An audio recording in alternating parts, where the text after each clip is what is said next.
Hello everyone, and welcome back to another video. So today I have something a little bit different for you guys. I'm taking a step back from the Shadow of War and Assassin's Creed videos, and we're going to go to another game, and that game in particular is The Witcher 3. Now, you guys know I love this game. It's one of my favorite games of all time. It's so amazing, but a lot of you guys are probably wondering why it's so amazing and why I hold it in such high regard, because there's a lot of people that haven't actually played this game because it is by quite a small company, CD Projekt Red, which is like not a massive company, but this game is definitely one of the best games I've ever played, and today I'm going to be telling you guys why The Witcher 3 is the best RPG game ever made, in my opinion. Now, first of all, we have the main story. So the main story is by no means the best story I've ever played in a game. Like, it's not anything awfully special, but we'll come on to why the main story can be kind of overlooked in a few moments. But the main story serves a purpose. It sets the game up, carries on the story of The Witcher 2, and it's all fine and good. And we're introduced to the character Geralt. If you've never played the games ever like me, because I'd actually never played the first game or the second game, which don't worry, I do intend to do in the future, but if you guys haven't played the other games, you're kind of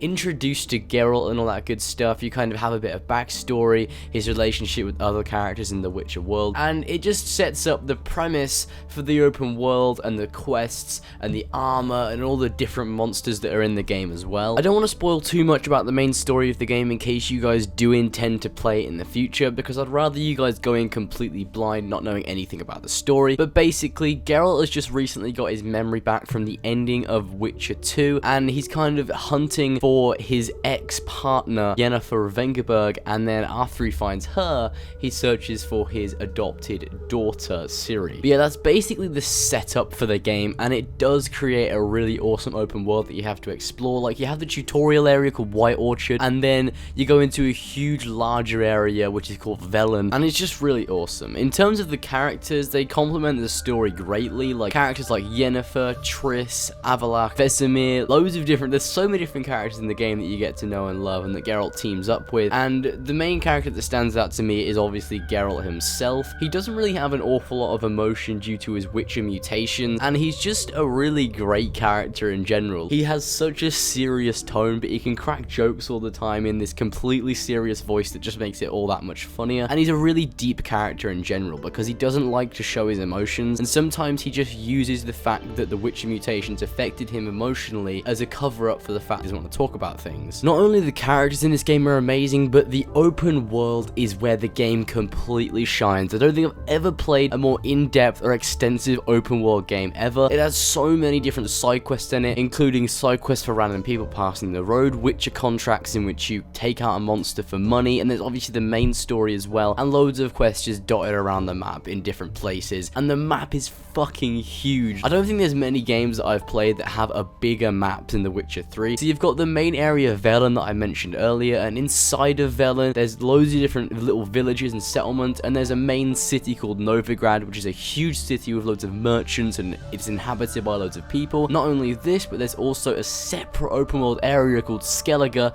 which is huge, almost equally as big as the map of Velen, and it's just so extensive. There's about equal amounts of quests in both, loads of different side activities to do, and it is just a complete blast to play. I've never had more fun in open world than I have in The Witcher 3. But yeah, in terms of the quests that are in the game, there's Witcher contracts, monster dens, guarded treasure, quest givers, quests for Witcher gear, and so much more. Like, the amount of content that's in The Witcher 3 is insane, and you guys know how much I love games that are full of side quests and content, and this game delivers on every single aspect of that. It's an insanely good game, and it has so much to do in it. On top of that, there's an awful lot of gear and customization in it. I don't think I've gotten all of the armor and weapons that are in the game that the game has to offer. There's so many different types, there's different tiers of weapons you can get, the highest being Witcher gear. In the gameplay in the background, I'm using the Grandmaster Ursine armor, which is the best type of the bear armor that you can get in the game, and it's like heavy, really armored and stuff like that, and it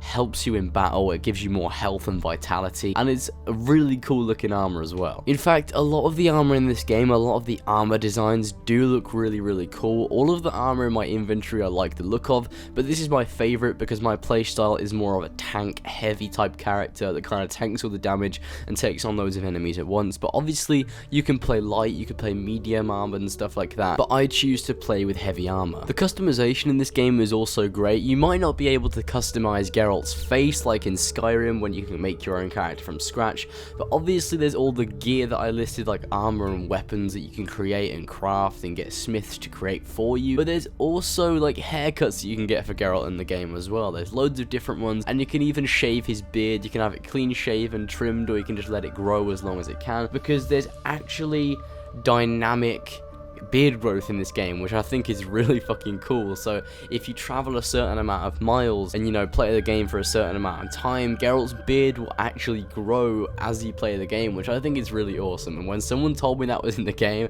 I was like, well, that's the fucking best game ever, isn't it? It's got dynamic beard growth, you know, how much better can it get?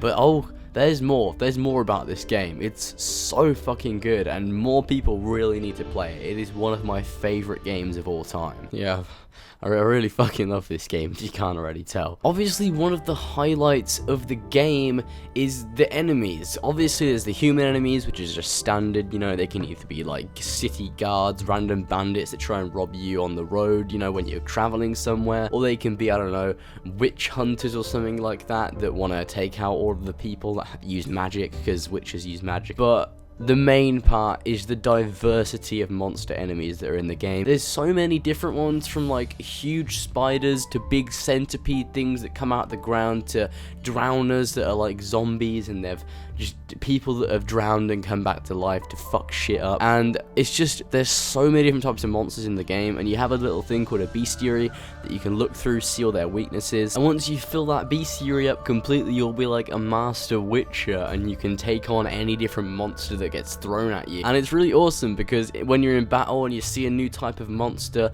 when you kill it, you learn its weaknesses, you learn what potions it's vulnerable to, what signs it's affected by the most, and you just kind of learn more. And as you look and read through the bestiary, you actually learn it in your head, and you can see a monster, look at it, and remember what it's weak to, and you kind of feel like you're growing as a witcher in a way in the game. And it's really cool, because you want to learn like the weaknesses of new monsters, because you want to have that edge in battle. Also, if you think that's a lot, guys, if you think all of the main story, all the characters you meet throughout the game, the open world, the different side quests, the armor, the customizations, and the human and monster enemies, if you guys think that's a lot, that's just the main game. Like, that's just what you get in the vanilla game. You get Velen, all the content in Velen, all the content in Skellige, but also there's 2 fully fleshed out DLCs that are as good, if not better, than the game itself. Have one DLC, which is Hearts of Stone, which is really good, got a really good story, got some cool weapons and armor in that. And actually, this piece of gameplay right now, I'm using a sword that you get from Hearts of Stone, which is really, really cool.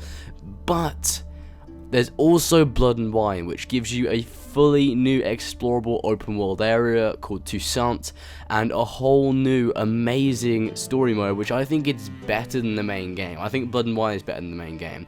It was definitely one of my favorite single player experiences of 2016, because that's when it came out, and it's just such an in-depth story. I'd definitely say Blood and Wine is the better of the 2 DLCs, but they are both really, really good and really, really extensive, and I recommend, if you're going to get The Witcher 3, definitely get these 2 DLCs, because they are both phenomenal. So yeah, if you guys go away and play The Witcher 3, you play the main game, you play Hearts of Stone, you play the whole of Blood and Wine, and you come back to me, there's no possible way that you can say it isn't a good game. It's fucking amazing. It's full of content, full of rich stories and characters, and it's the best RPG I have ever played, in my opinion. I would say Skyrim is better, but I prefer The Witcher 3. Like, I did put it higher in my list in my top 5 games of all time, but looking back on it, I would put The Witcher 3 higher than Skyrim, because it's so fucking good, and I've never really found a game that's similar except for Horizon Zero Dawn. Like, Horizon Zero Dawn is the only game that I can